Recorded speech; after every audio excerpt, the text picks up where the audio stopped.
What's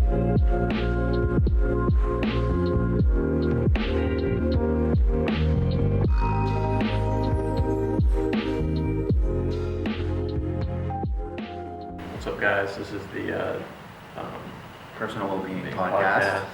I'm Jack McCarthy. I'm Asher. I'm Zach. I'm Terrence. Today we're going to kind of talk about like what we feel is the never-ending cycle of stress that will lead to a lack of sleep. Stress can also leads to higher cortisol, which leads to even more stress, and then can also impact your aging.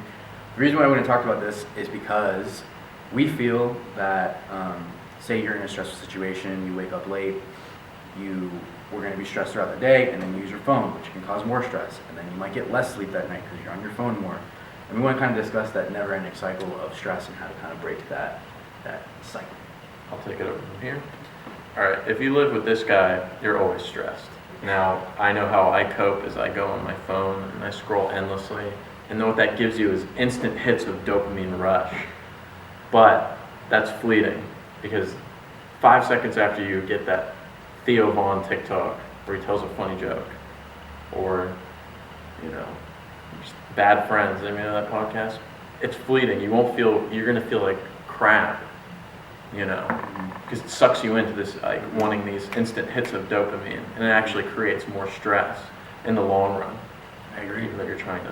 So what's the solution for you?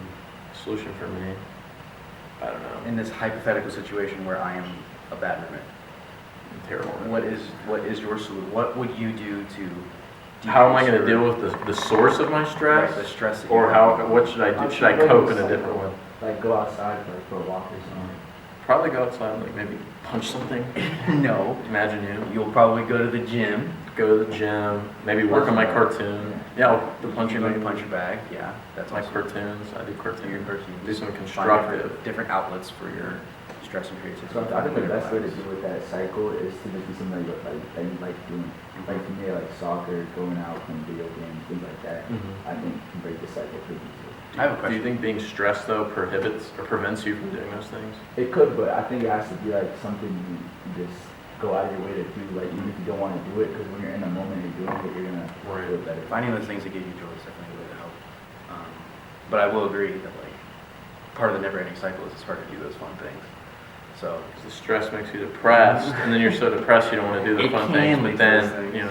yeah. Terrence, what do you think? What are your I think if someone has this cycle, they should adhere to routine so that they have their sleep that is in order as priority number one, and then do the things that they have to do, and then do their hobbies. Like if they want to be on their phone, it's okay, or if they want to do it outside, it's great. But to sleep is number one.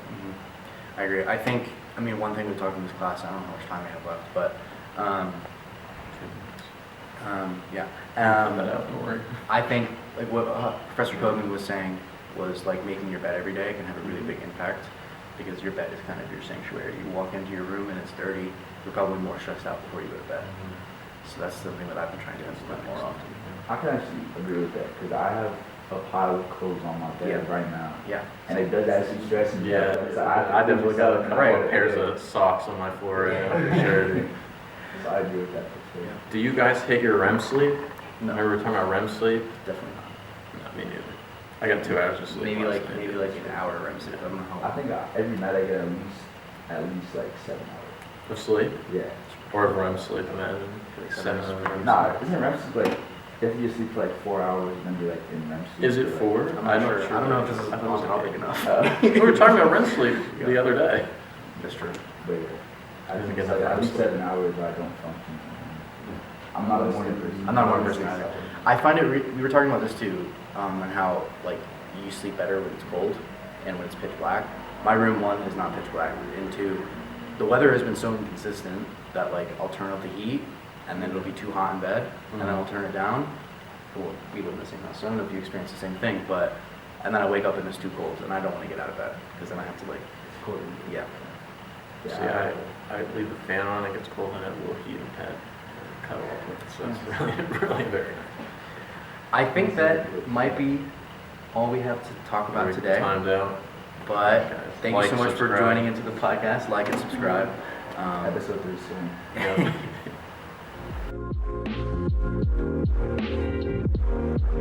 Yeah.